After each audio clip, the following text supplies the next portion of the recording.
How long should brands expect pending voluntary registrations to take? Okay, that is an excellent question. And there's a lot of things that hinge on the answer to that. Those who have tried to, or those who have sought to get their products on the voluntary registry have experienced significant time periods from when they submitted their labels and when they finally get them back. That is on me for lots of reasons.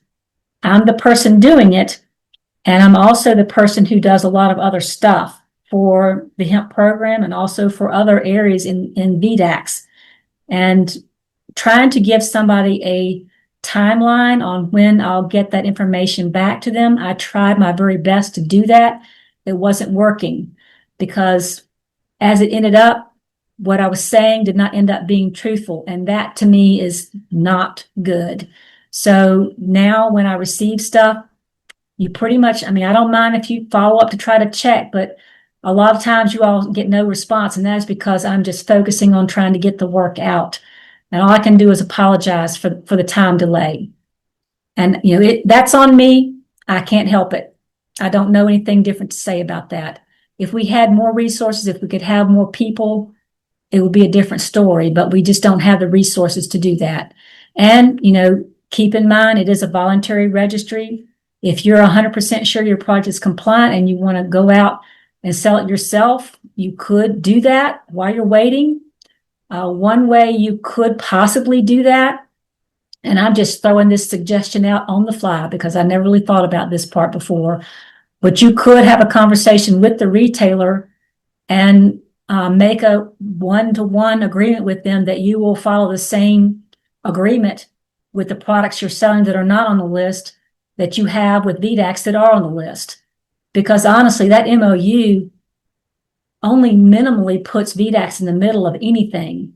If you have a product that is on the list and it ends up being not compliant, let's say, for example, you accidentally get some Delta-8 in your edible.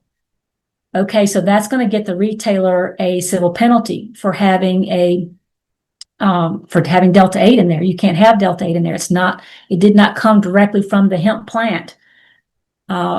So the way the MOU works for the voluntary registry, if that retailer gets a civil penalty, then the manufacturer or distributor is going to work with that retailer to, number one, make sure VDACS did not make an error in their judgment on the violation. If someone questions the violation, we're going to look again. And if we made an error, we're going to back off of it because we are not going to stand by an error. I don't know what that glitch was on my computer here. Anyway, he's marking it up. One of the other. Okay. So we're not going to stand by an error. If we've made an error, we're going to reverse that error and take the civil penalty off. But if we have not made an error, then the next thing we would hope the manufacturer and the retailer would do is work on what the plan is for that product now. Hopefully the manufacturer is going to correct the error, show what they're going to do to correct it going forward, and the retailer is going to do what they want, what they need to do, working with that manufacturer to remove those products from sale, get them replaced, get a reimbursement from the manufacturer. That's really entirely up to the manufacturer and the retailer, and VDACS does not get in the middle of that. It's entirely a plan between those two. The only thing that we can do, or that I can do with that voluntary registry, if the manufacturer does not follow through with working with their customer retailer, is take you off the list. If you're not doing what you agreed to do, then you're coming off the list.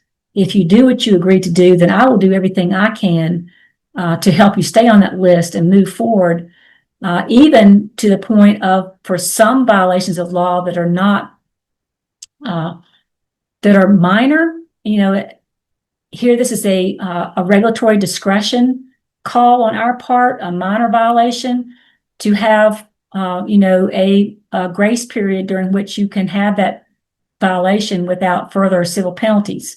We've done that for a few manufacturers on our voluntary registry. And we'll do it for anybody else that's on our voluntary registry. If it's a minor thing, and it can be corrected, I'm struggling to see what we would do in that same grain for Oh, let me tell you what would be on for the MOU. On the MOU, for the voluntary registry for inhalables, I am going to require some of these things on the not listed in law but required to be on the voluntary registry. I'm going to expect to have the name and address of the manufacturer or distributor on that product, and I'm going to expect to have the net quantity of contents on that product to be on the voluntary registry, which I think all the folks on this call would do that anyway. But if you had some products that didn't have the statement of net quantity of contents on it, that will be one of the things that would get a grace period, that we're not going to, there's not going to be a civil penalty for that anyway, but we would not take you off that list for not having that. Can I say something really quick? Thank you to for that. maybe Yes. clear something up? I'm Like, sorry, what was that? so basically, like, getting off the flower for a quick second and going back to this list, like, I know that we had all of our labels approved by Lisa. And then, like, our product is made and co-packed for us by a Virginia company that is on the VDACS list of approved sources. So that's like something, while we're not exactly on the approved list, we're kind of approved because the labels have been approved, the ingredients have been approved. So, like, I am confident on selling those edibles and wholesaling them to other people. Correct. Yes. Yes, and there's no problem with you doing that. And if there's that's kind of what I was talking about before. If you don't want to take the time to be on this voluntary registry, which, like I said, is not harmful to you in any way, because all I can do is take you off the list.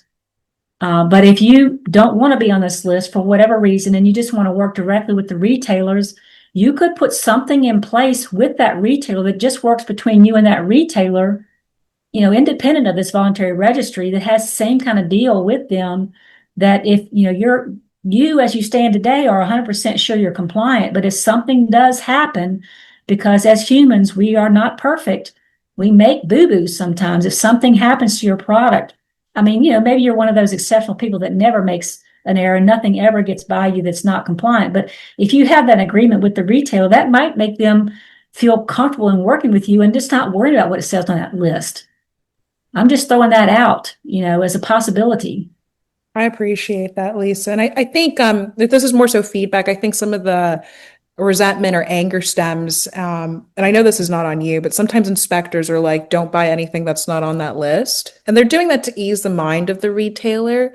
But I think that's kind of where a lot of friction stems behind the list, if that's something that we can work on mitigating. Well, on my side, I don't know what verbiage the inspector is using when they say that, but they shouldn't be saying, don't buy it if it's not on the list. That's not what they should be saying. I was 100% told that I should not be selling Redfern edibles when I was inspected, that I cannot sell them. I think I'm actually the only person that took them all out of all my stores for probably close to a year. Okay, well, I know that wasn't something I can do on my side is address with the inspector's supervisor and make it clear to them that they should not be using the words "you may not" or "cannot" purchase products that are not on the list, because that's not true. Thank you. Retailers do not have to purchase products that are on the list. The list was designed to be a tool for them, not a restriction on the manufacturers. That was not the intent of it. Thank you for clearing that up, Lisa. That's very helpful. And I think that'll make a lot of people feel better.